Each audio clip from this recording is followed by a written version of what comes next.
दोस्तों नमस्कार। मैं प्रशांत कौशिक संवाद इंडिया के मंच पर आप सभी का हार्दिक स्वागत करता हूं, हार्दिक अभिनंदन करता हूं। संवाद इंडिया के मंच पर आज की हमारी चर्चा नीतीश कुमार को लेकर और बिहार की राजनीति में जिस तरह से नीतीश कुमार का बड़ा महत्वपूर्ण रोल है और उसी को लेकर तमाम तरह की चर्चाएं इस समय राजनीतिक गलियारों में हैं। और आज जनता दल यूनाइटेड की राष्ट्रीय कार्यकारिणी बैठक भी हो रही है और उसमें नीतीश कुमार के अगले राजनीतिक कदम को लेकर विभिन्न तरह के कयास सभी राजनीतिक जानकार विश्लेषक लगा रहे हैं कि नीतीश कुमार जो राष्ट्रीय कार्यकारिणी बैठक बुलाई है उसमें क्या वह नया राजनीतिक कदम अपना ले सकते हैं, किस तरह की राजनीति को दिशा दे सकते हैं आने वाले समय के लिए। इस तरह की तमाम अटकलों का बाजार इस समय राजनीतिक गलियारों में गर्म है। हालांकि कहा ऐसा बताया जाता है कि नीतीश कुमार जनता दल यूनाइटेड का राष्ट्रीय अध्यक्ष का पद ले सकते हैं, लल्लन कुमार सिंह को दूसरी जिम्मेदारी दे सकते हैं। और जो राजनीतिक विशेषज्ञ हैं वह यह भी कह रहे हैं कि हो सकता है इसमें कुछ ऐसा नया घटनाक्रम सामने आए जो भविष्य की राजनीति को दिशा देने में बहुत महत्वपूर्ण भूमिका निभा सकता है। और ऐसे क्या कदम हो सकते हैं नीतीश कुमार की राजनीति में, ऐसे क्या वह स्टेप ले सकते हैं, ऐसे क्या कौन से निर्णय ले सकते हैं जो साथ में इंडिया गठबंधन और देश की राजनीति में बड़े महत्वपूर्ण हो। तो इन सब बातों पर चर्चा करने के लिए आज हमारे देश का बहुत ही वरिष्ठ पैनल है, उनका परिचय मैं आप सभी से करा देता हूँ। हमारे साथ अंशु नैथानी जी इस समय जुड़ी हुई हैं, बहुत वरिष्ठ पत्रकार हैं और अनेक वर्षों का उनका पत्रकारिता का अनुभव है। उनका बहुत बहुत स्वागत करता हूँ, अभिनंदन करता हूँ। साथ ही डॉक्टर रविंद्र राणा जी भी हमारे साथ जुड़े हुए हैं, बहुत वरिष्ठ पत्रकार हैं, अनेक समाचार पत्र में वह कार्य कर चुके हैं, उनका मैं बहुत बहुत स्वागत करता हूँ, अभिनंदन करता हूँ। तो चर्चा की शुरुआत सबसे पहले अंशु जी से करता हूँ, क्योंकि बिहार की राजनीति को अच्छे से समझते भी हैं और वहां पे उन्होंने बिहार में पत्रकारिता भी की है। अनेक वर्षों का उनका वहां का अनुभव है। तो अंशु जी, आपको क्या लगता है जो नीतीश कुमार की राजनीति का जो तरीका रहा है, हमेशा वह कुछ ना कुछ चौंकाने वाले फैसले हमेशा करते रहे अपनी राजनीति के अंदर, और आज भी जनता दल यूनाइटेड की और राष्ट्रीय कार्यकारिणी बैठक दिल्ली के अंदर हो रही है, उसको किस तरह से आप परिभाषित करते हैं, किस तरह से आप देखते हैं कि उसमें ऐसे कौन से वे फैसले ले सकते हैं जो बिहार के साथ साथ देश की राजनीति में महत्वपूर्ण हो सकते हैं? अंशु जी। जी, मैं आपको ये कहना चाहूँगी कि अगर हम नीतीश कुमार को बिहार की राजनीति का चाणक्य कहें तो ये गलत नहीं होगा। क्योंकि वो एक ऐसे नेता हैं जो इतने लंबे समय से यहाँ पर मुख्यमंत्री के पद पर काबिज़ हैं और लंबे समय से राजनीति करते रहे हैं और कई गठबंधनों में रहे हैं। कहा जा सकता है कि एनडीए और आरजेडी दोनों के साथ ही उन्होंने गठबंधन बनाकर सरकारें चलाई हैं और बहुत सी परिस्थितियाँ देखी हैं, विपरीत परिस्थितियाँ भी देखी हैं। और कहा जाए कि इतने सालों तक जनता का विश्वास बना के रखना ये भी एक बहुत बड़ी बात है जो उनके साथ में है। लेकिन आज इस वक़्त अगर हम बात करें तो नीतीश कुमार अपने राजनीतिक करियर के उस मुहाने पर आकर खड़े हैं, जहाँ पर उनको अपनी जो एक तरह से बताया जाए सत्ता या फिर अपना जो अस्तित्व है या अपना जो प्रभाव है भारतीय राजनीति में और प्रदेश की राजनीति में उसे फिर से रीअफ़र्म करने की ज़रूरत महसूस हो रही है। ये हम सभी जानते हैं कि जिस तरह से प्रदेश की राजनीति में लंबे समय तक उन्होंने अपना एक प्रभुत्व कायम रखा है, गठबंधन किसी के साथ भी किया हो लेकिन मुख्यमंत्री नीतीश कुमार ही रहे। लेकिन कुछ सालों में जैसे कि उनकी उम्र भी बढ़ी है और जो उनकी पार्टी है उसमें भी अगर कहा जाए कि कमी आई यानी कि जो एक वोट शेयर की कमी आई या उनके पास जो सीटों की कमी आई, थोड़ा बहुत शरण उनकी पार्टी का हुआ है और इसके लिए वो लगातार दोष देते रहे कि जो पार्टी उनके साथ गठबंधन में रही, उसी ने उनको काटने की कोशिश की। और उसके बाद उन्होंने अपना रोल जो देखा, जब से अभी उन्होंने नया गठबंधन किया आरजेडी के साथ, तो एक भारतीय राजनीति में नेशनल पॉलिटिक्स में उन्होंने अपने रोल की परिकल्पना की कि जिस तरीके से उन्होंने विपक्षी गठबंधन को, इंडिया अलायंस को एक साथ लाने की मुहिम की शुरुआत कहा जाए तो बिहार से ही हुई थी और उसमें उन्होंने एक मुख्य भूमिका निभाई थी। तो उन्होंने अपना रोल वहाँ देखना शुरू किया क्योंकि वो जानते थे कि आरजेडी में एक तरीके से वो अपनी जो विरासत है वो सौंप रहे हैं जो लालू प्रसाद यादव के बेटे हैं उनको सौंप रहे हैं। तो उन्हें पता था कि उनके साथ यही बात हुई थी कि उन्हें राष्ट्रीय राजनीति में एक बड़ी भूमिका मिल सकती है। लेकिन जब से इंडिया अलायंस का गठन हुआ है ऐसे उम्मीद लगाई जा रही थी या इस तरह की चर्चा चल रही थी कि शायद उन्हें संयोजक कन्वीनर का जो रोल है वो मिल सकता है। लेकिन अभी तक ऐसी कोई तस्वीर साफ उभर के नहीं आई कि उन्हें बहुत बड़ी भूमिका यहाँ पर दी जा रही हो। तो ऐसे में कहा जाएगा कि जिस तरीके से तेजस्वी यादव लगातार वहाँ पर अगर कहा जाए कि अपने आप को मुख्यमंत्री बनाने की वो जो है अगर आगे अगर जब भी चुनाव होते हैं तो वही मुख्यमंत्री बनेंगे, ये तो पूरी तरीके से कन्फर्म ही है। यानी कि प्रदेश की राजनीति में जिस तरह से नीतीश कुमार का कद घट रहा था या उनकी पार्टी की जिसे कहें पावर एक खत्म हो रही थी थोड़ी-थोड़ी और आरजेडी की जिस तरह से बढ़ रही है, तो नीतीश कुमार एक ऐसे नेता हैं जो सत्ता या पावर का जो हमेशा बैलेंस बनाकर चलते हैं।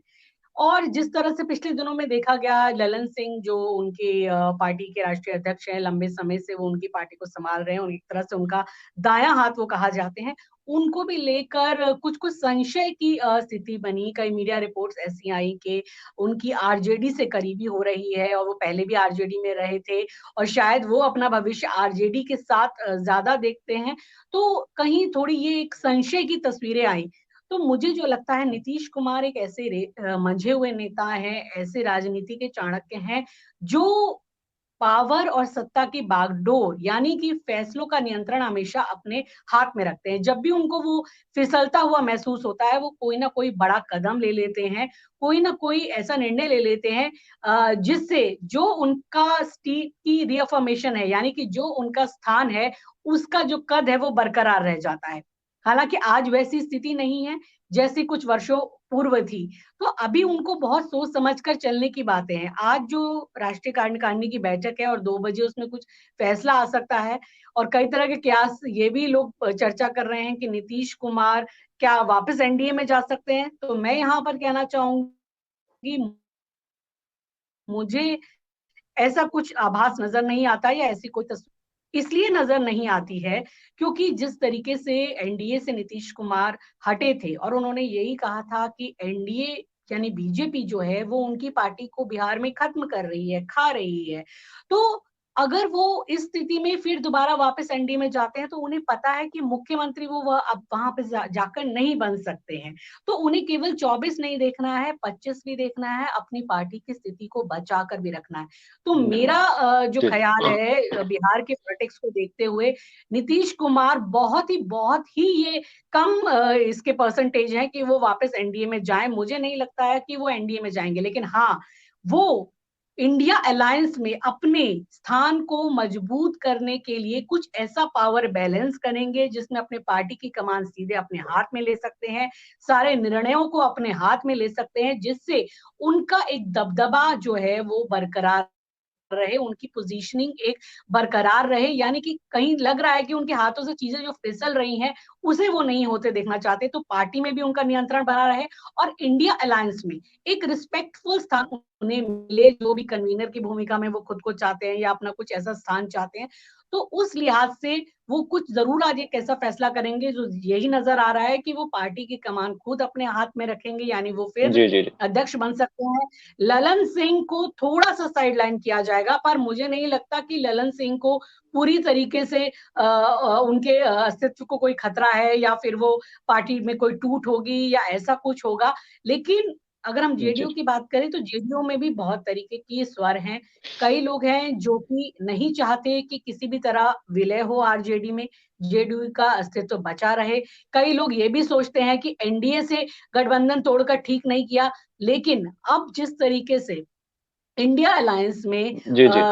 एक भूमिका जो मिली थी नीतीश कुमार को, अब वो ये चाहेंगे कि इसके लिए एक बार्गेन गेम वो जिस तरह से हमेशा करते हैं, अपनी स्थिति को मजबूत करने के लिए, कि वो एक शायद दिखाने की कोशिश करें कि वो अभी भी इतने मजबूत स्तंभ है कि चाहे तो एनडीए अभी भी उनको वापस ले सकती है, वो जाएँगे नहीं उसमें। लेकिन ये जी, चीज़ जी, जी। हमेशा वो अपने हाथ में दिखाने के लिए ये जो है पत्ते या ये जो पावर बैलेंसिंग का गेम है, बार्गेन गेम है, वो हमेशा वो करते हैं और मुझे लगता है कि नीतीश कुमार ज़रूर अपने लिए कुछ न कुछ यहाँ से लेकर जाएँगे। मैं सुनील शुक्ला जी का भी आप बहुत-बहुत स्वागत करता हूँ, अभिनंदन करता हूँ, वो भी हमारे साथ जुड़ गए हैं, बहुत वरिष्ठ पत्रकार हैं। राणा जी साहब, आपने सुना कि अंशु जी ने पूरे विषय का बहुत ही विस्तार से विश्लेषण किया है।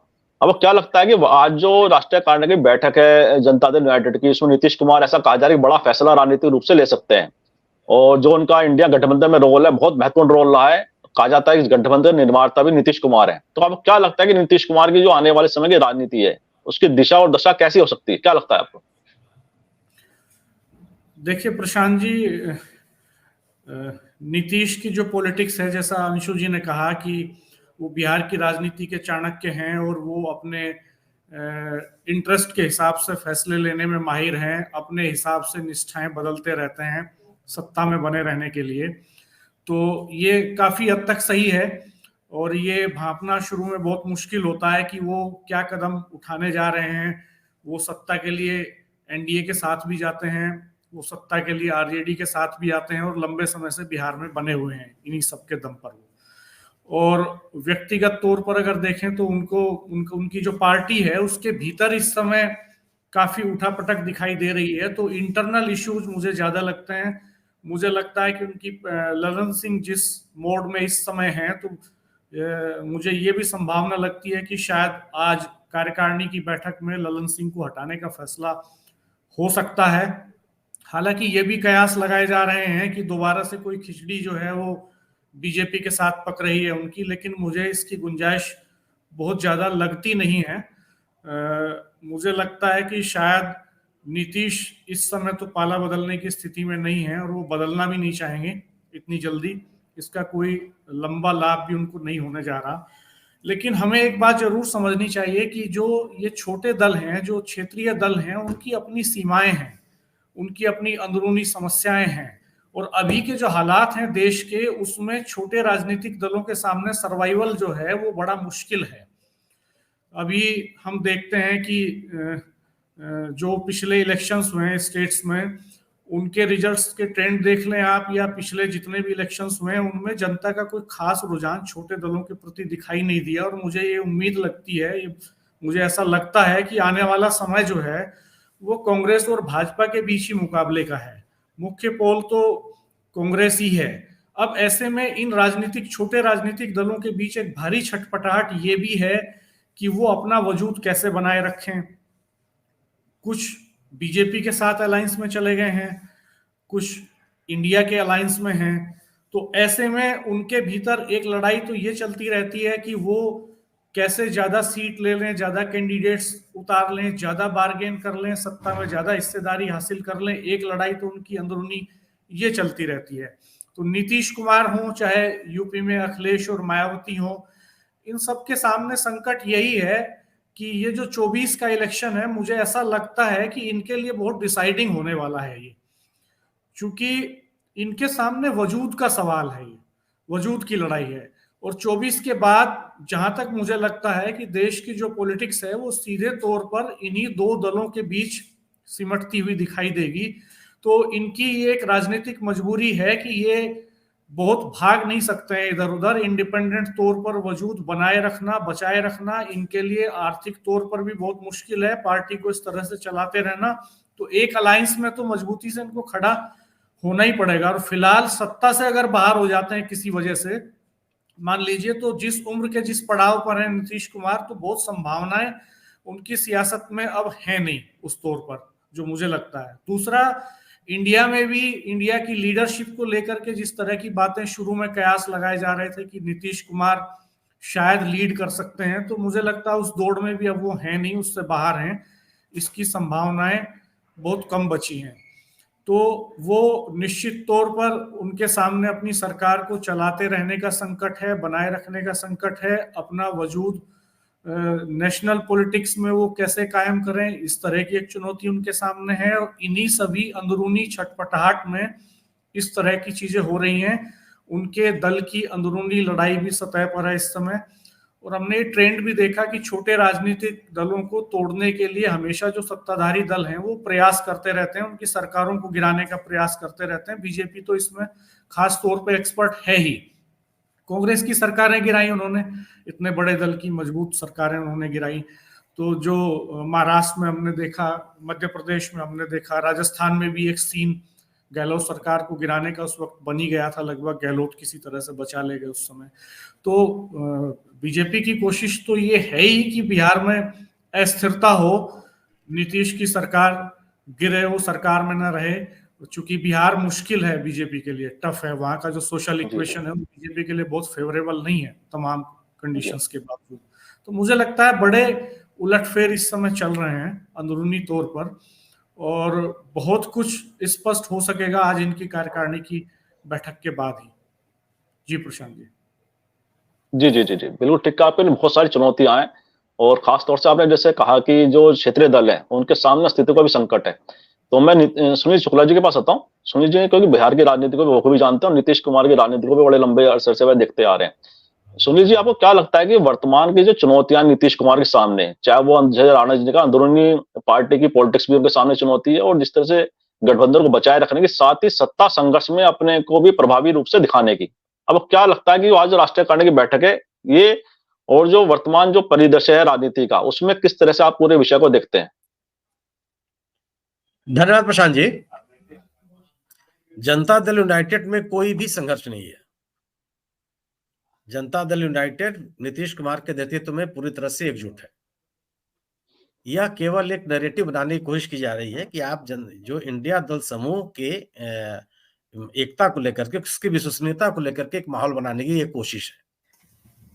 जो भी नीतीश कुमार के साथ है, वो नीतीश कुमार से जिनको अलग होना था, आरसीपी सिंह जैसे लोग अलग हो चुके हैं। किसने जनता दल यस से किसने कहा कि कोई विवाद है? यह बयान दे रहे हैं गिरिराज सिंह, यह बयान दे रहे हैं रविशंकर प्रसाद जी, यह बयान दे रहे हैं भारतीय जनता दल यूनाइटेड के वो नेता जो भारतीय जनता पार्टी में रहे हैं और बाद में जिन्होंने ज्वाइन किया और एक वहां से विधायक हो गए। किसने कहा? क्या ललन सिंह ने कहा, केसी त्यागी ने कहा, नीतीश कुमार जी ने कहा कि पार्टी में कोई विवाद है? गिरिराज सिंह जी के बयान पर आप कहेंगे, गिरिराज सिंह जी कह रहे हैं कि ये मुख्यमंत्री नहीं रहेंगे और पार्टी खत्म हो जाएगी। ये तो गिरिराज सिंह जी कह रहे हैं ना। गिरिराज सिंह जी के बयान से इस तरह का निष्कर्ष कैसे निकाला जा सकता है? और नीतीश कुमार को अविश्वसनीय बनाना बीजेपी की मजबूरी है।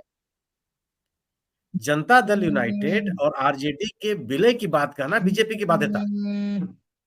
वो चाहते यही हैं कि नीतीश कुमार मुख्यमंत्री पद से हटे, क्योंकि मुख्यमंत्री पद पे जब तक नीतीश कुमार है, उसका जो गवर्नेंस का जो लाभ है वो इस सरकार को मिलना है। और जहां आरजेडी का कोई नेता मुख्यमंत्री बना तो बीजेपी का प्रचार शुरू हो जाएगा कि जंगल राज आ गया, जंगल राज में हो रहा है, जंगल राज हो गया। आप वो दिन याद कीजिए, ऐसा कीजिए, वैसा कीजिए। ये पूरी की पूरी राजनीति जो है वो भारतीय जनता पार्टी की बनाई हुई है।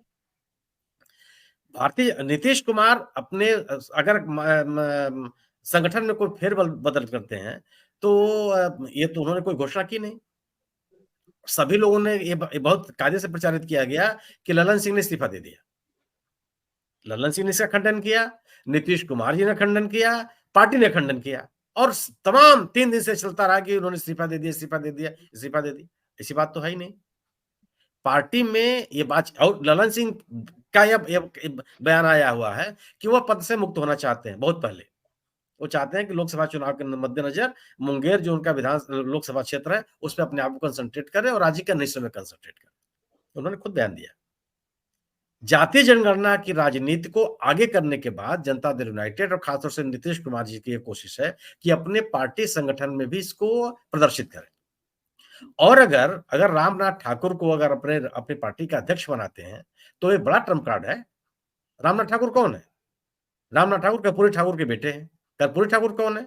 भारतीय जनता पार्टी से अलग जो कोई बिहार में राजनीति करता है उसके लिए सर्वाधिक सम्मानित व्यक्ति हैं। वो सामाजिक न्याय की, सामाजिक अधिकारिता के बड़े नेता माने जाते हैं। उनके बेटे को अध्यक्ष बनाने की चर्चा चल रही है। और या अगर वो अध्यक्ष बनाए भी जाते, मुझे नहीं पता बनाए जाएंगे कि नहीं बनाए जाएंगे, अगर वो बनाए जाते हैं तो रणनीतिक रूप से क्यों गलत है ये?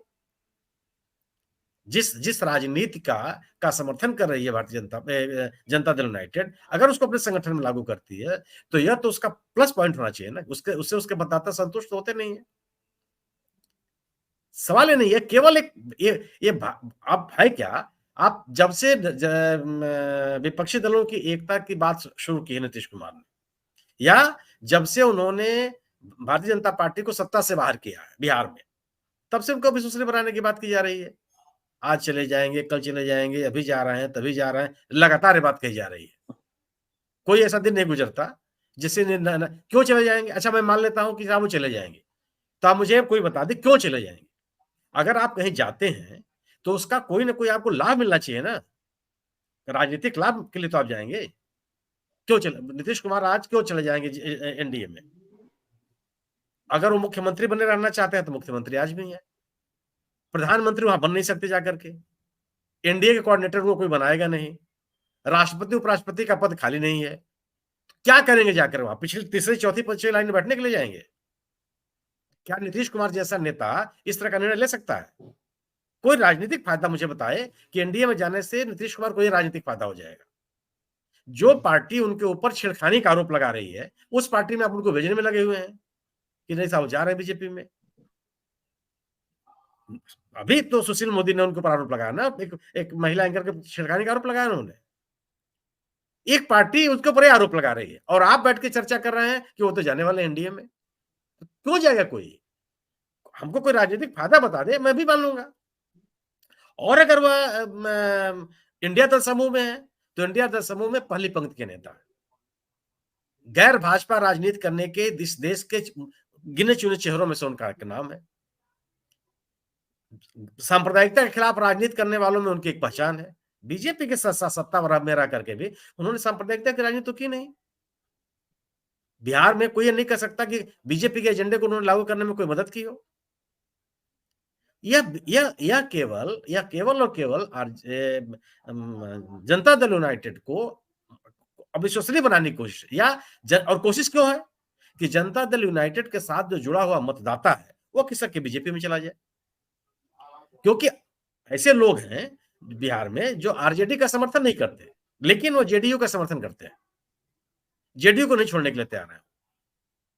और जेडीयू और आरजेडी की इस गठबंधन का इसीलिए समर्थन करते हैं क्योंकि वहां नीतीश कुमार नेता है और वो मुख्यमंत्री, इस वजह से लोग समर्थन करते हैं।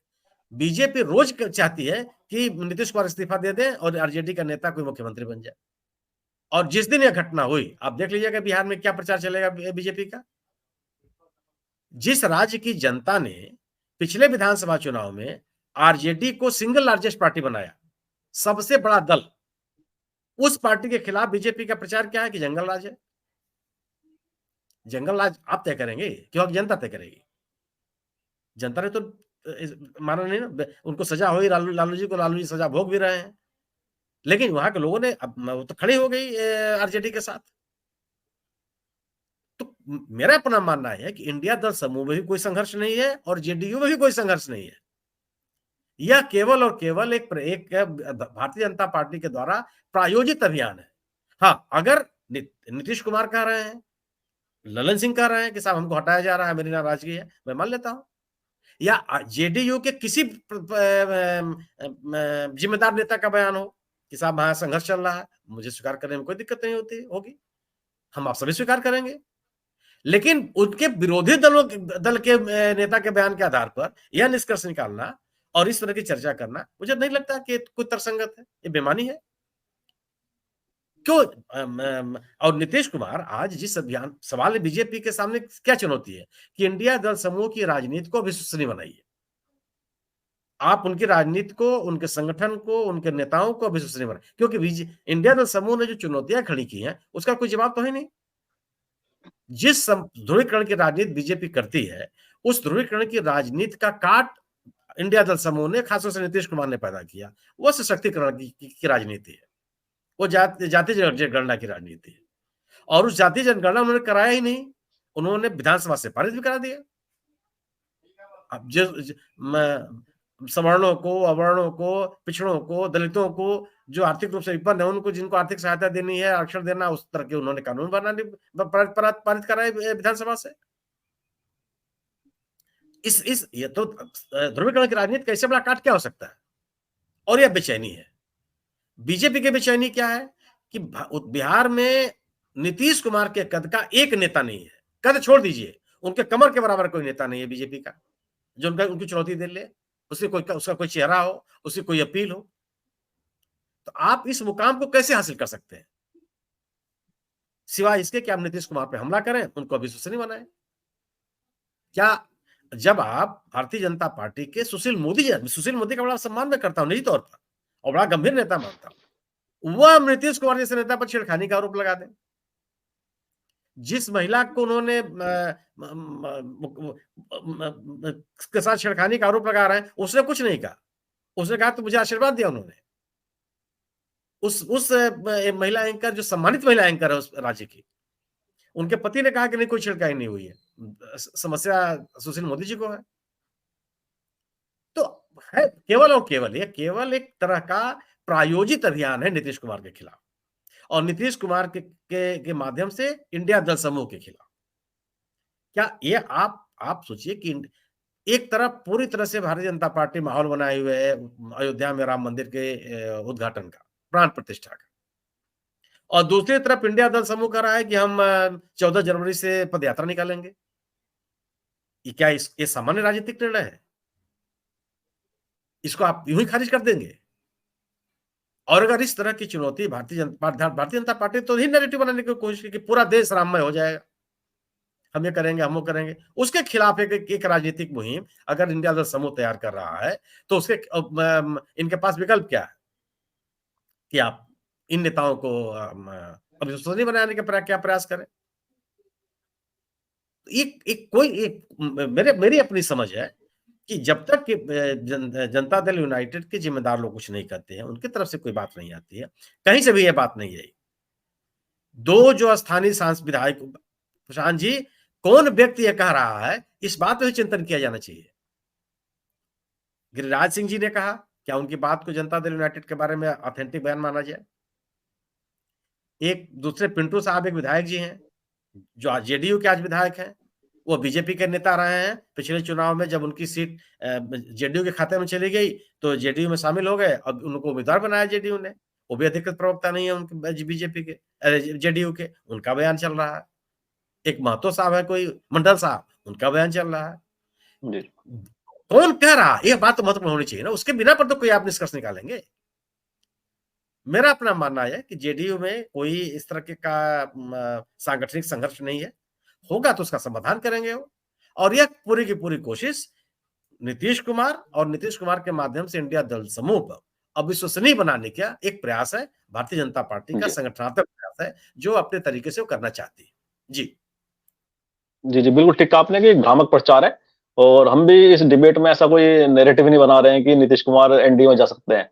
हमारा इसमें प्रश्न ये है कि हमारा जो आज का विषय है कि नीतीश कुमार की जो राजनीतिक आने वाले समय की जो भविष्य की राजनीति है, किस दिशा में किस तरह से प्रभावशाली हो सकती है और जो इंडिया गठबंधन के शिल्पकार है, उसको वह और कितना मजबूती से उसे आगे बढ़ा सकते हैं। मैं अंशु जी की बात आता हूँ। अंशु जी, जैसे सुनील जी को आपने पूरा सुना और बड़े विस्तार से पूरे विषय को उन्होंने बड़ा उसका विश्लेषण किया है।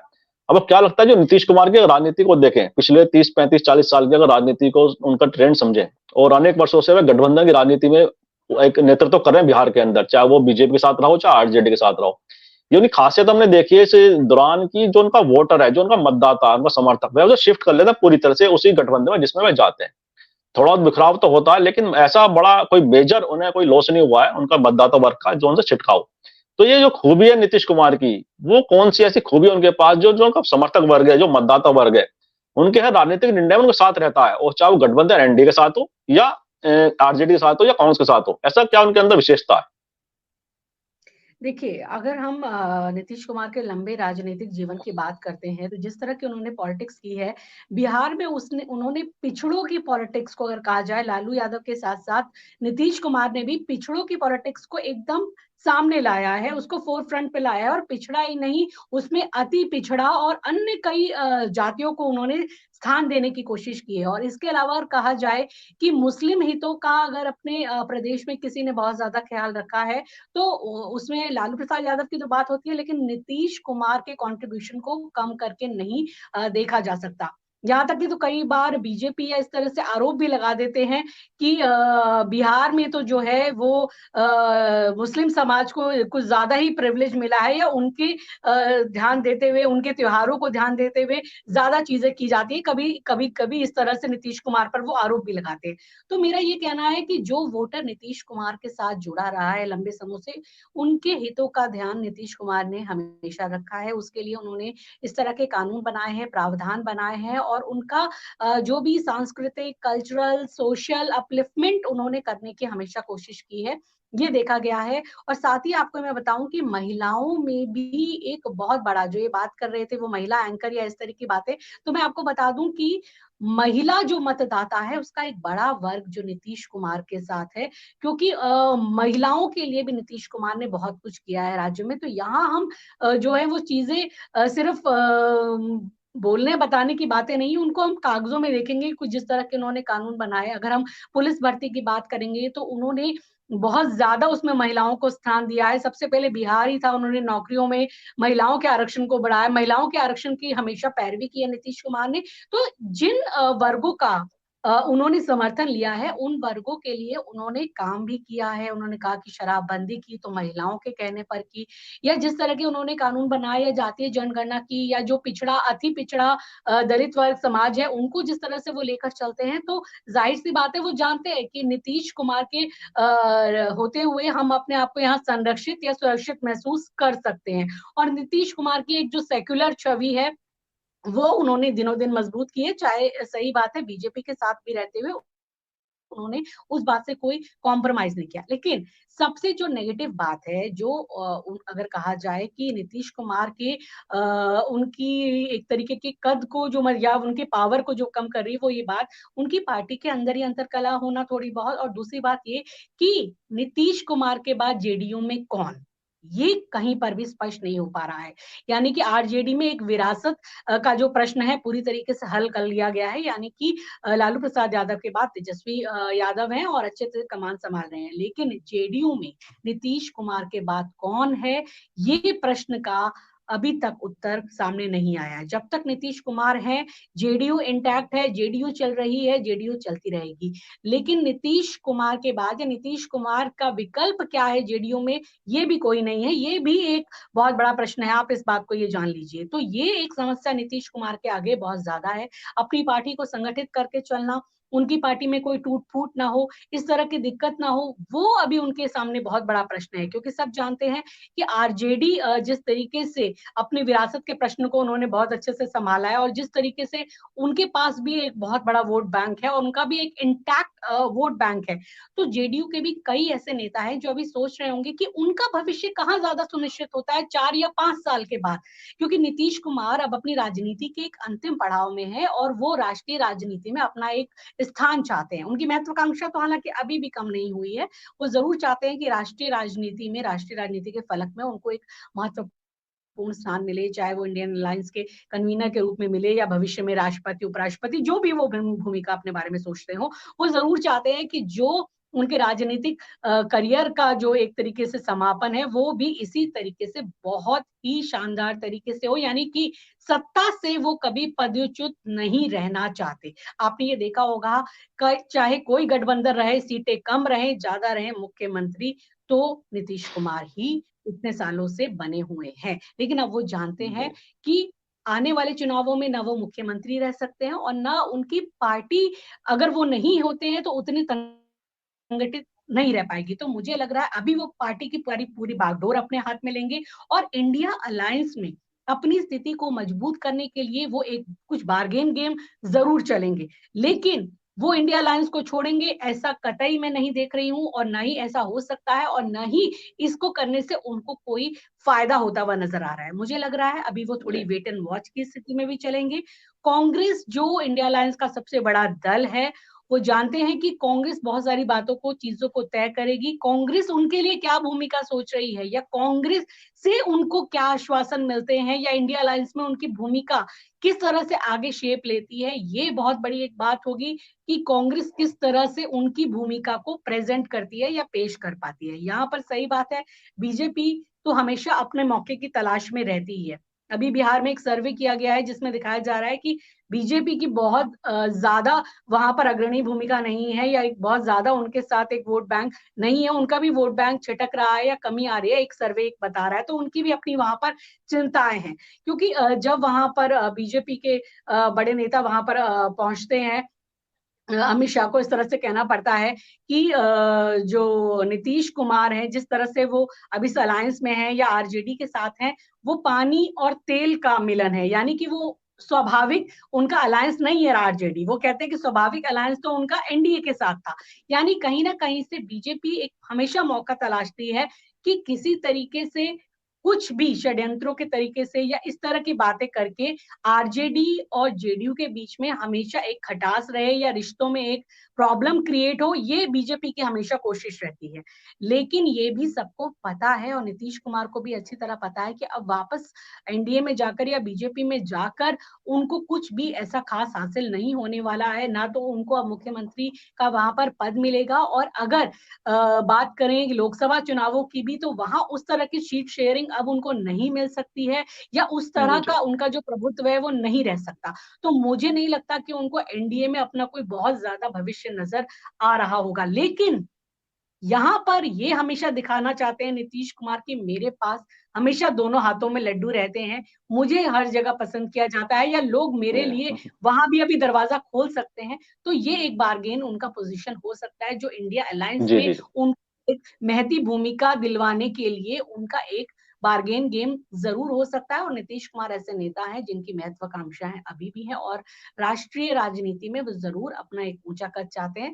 तो मुझे नजर आता है कि अभी कार्यकारिणी की बैठक में वो पार्टी के अधिकारों को अपने हाथों में लेंगे, और जो भी कहीं अगर कुछ ऐसे स्वर निकल रहे हैं उनको दबाने की कोशिश करेंगे, इंडिया अलायंस में अपनी स्थिति को मजबूत करने की कोशिश करेंगे, यानी वो बहुत सारे मैसेजेस देने की कोशिश करेंगे।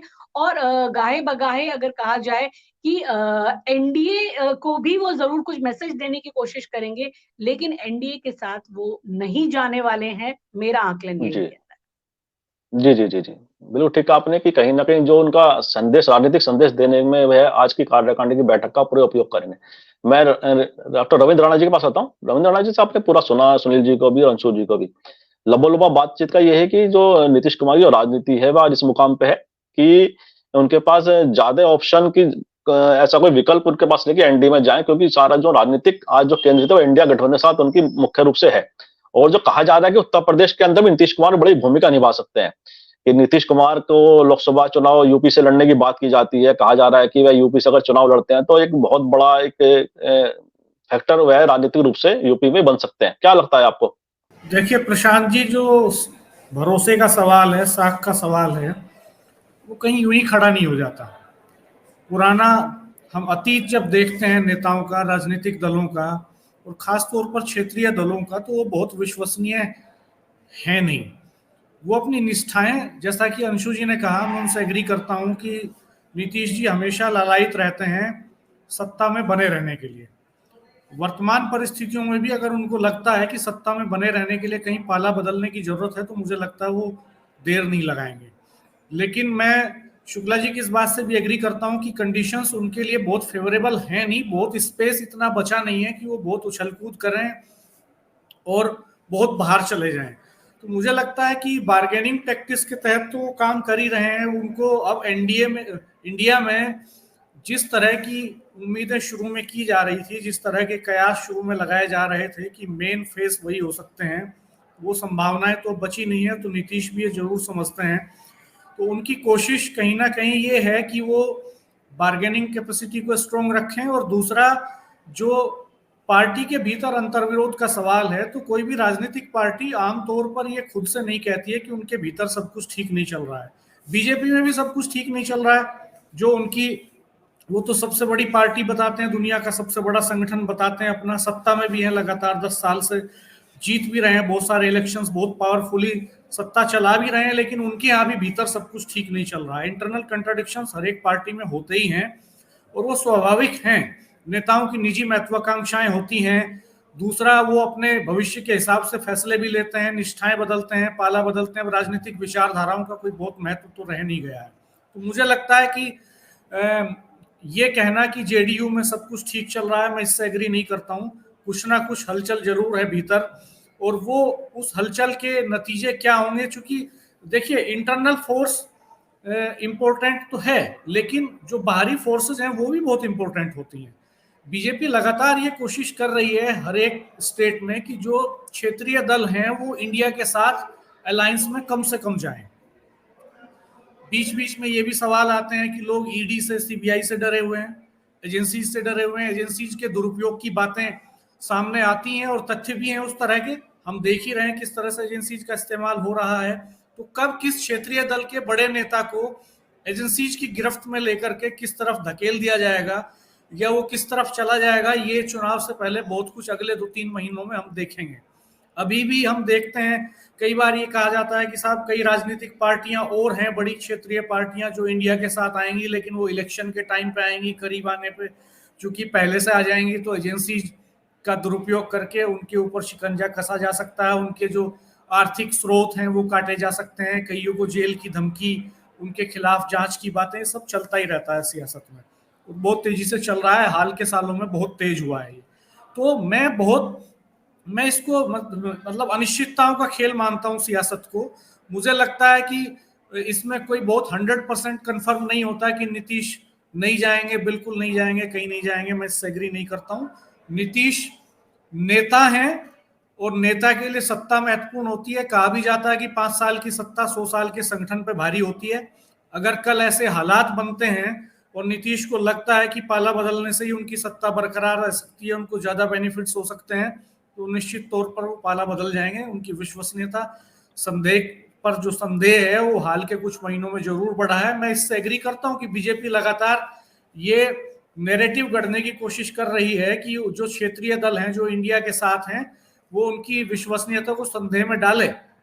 लेकिन ये संदेह तब और पुख्ता हो जाता है जब उन पार्टियों के अतीत पर हम फोकस करते हैं, उनके अतीत पर ध्यान देते हैं। हमने तो ये भी देखा है कि आप देखिए कि इस समय धन बल का जितना इस्तेमाल बढ़ गया है, एजेंसियों का जितना इस्तेमाल सियासत में बढ़ गया है, तो चुनी हुई बहुमत की सरकारें गिर जा रही हैं, बदल जा रही हैं, रातों रात निष्ठाएं बदल जा रही हैं लोगों की। तो मैं बहुत कंफर्म नहीं हूं इसको लेके।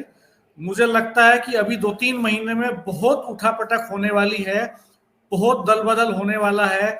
बहुत लोग इंडिया से एनडीए की तरफ और इंडिया से एनडीए की तरफ एक दूसरे की तरफ आने जाने वाले हैं, मुझे ऐसा लगता है। जी प्रशांत जी। जी, जी, जी। आपने राजनीतिक अनिश्चितताओं की तरफ इशारा किया। वास्तव में राजनीतिक अनिश्चयता हमेशा बनी रहती है राजनीति के अंदर, और कुछ राजनीतिक लोग, नेता कह लीजिए या राजनीतिक कुछ ऐसे दल भी होते हैं जो राजनीतिक स्वार्थ को सिद्धांतों और विचारधारा के ऊपर मानते हैं। लेकिन वर्तमान परिदृश्य काफ़ी कुछ भारतीय राजनीति को 2 खंडों में एक तरफ ले जा रहा है, 2 जगह, कि या तो आप बीजेपी के साथ हैं या आप कांग्रेस वाले गठबंधन के साथ हैं। तो इस तरह की राजनीति भी कहीं न कहीं हम देख रहे हैं देश के अंदर बनती हुई। तो मैं सुनील जी के पास आता हूँ कार्यक्रम के अंत में। सुनील जी, आपको क्या लगता है पूरे एपिसोड के पूरे राजनीतिक परिदृश्य की बात करें, और जैसे मैंने राणा जी से पूछा था कि अगर यूपी के अंदर भी नीतीश कुमार की भागीदारी बढ़ती है राजनीतिक रूप से, वो यहाँ से लोकसभा चुनाव अगर लड़ते हैं, तो इसको लेकर कहीं न कहीं आशंकित है बीजेपी? तो तब इस तरह के जो प्रचार उनका अभियान चल रहा है नीतीश कुमार को लेकर, क्या लगता है आपको?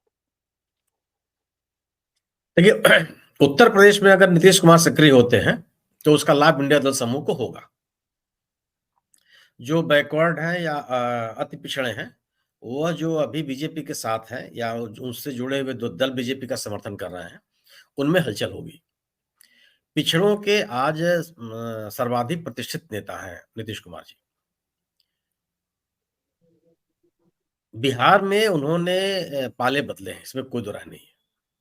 लेकिन इस पाला बदल के बावजूद भी उनके गवर्नेंस को लेकर के क्या सवाल पैदा हुए? बिहार के लोगों ने कहना शुरू कर दिया कि नहीं नहीं, ये बहुत अविश्वसनीय व्यक्ति है।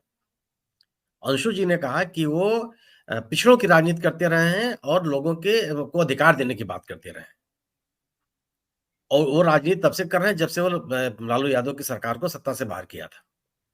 क्या अपने इस राजनीति को उन्होंने जब एनडीए के साथ सरकार चला रहे थे बिहार में, उसमें कोई ढील दी, कोई कमी होने दी? क्या वो उस राजनीति को करने लगे जिस राजनीति के लिए बीजेपी जानी जाती है? आपके आपके आपकी विश्वसनीयता तब सब पे सवाल खड़े होते हैं जब आप अपनी राजनीति से अलग हो जाते हैं या आप जी अपने एजेंडे से आप अलग हो जाते हैं। क्या मजबूरी है किसी राजनीतिक दल की? भारतीय जनता पार्टी की ऐसी कौन सी मजबूरी थी कि आज जेडीयू से ज्यादा सीटें ले रखने के बावजूद उसने नीतीश कुमार को मुख्यमंत्री बनाया? कौन सी राजनीतिक मजबूरी थी आपकी? नीतीश कुमार ने तो कहा कि हम नहीं बनेंगे, आप अपना बनाइए।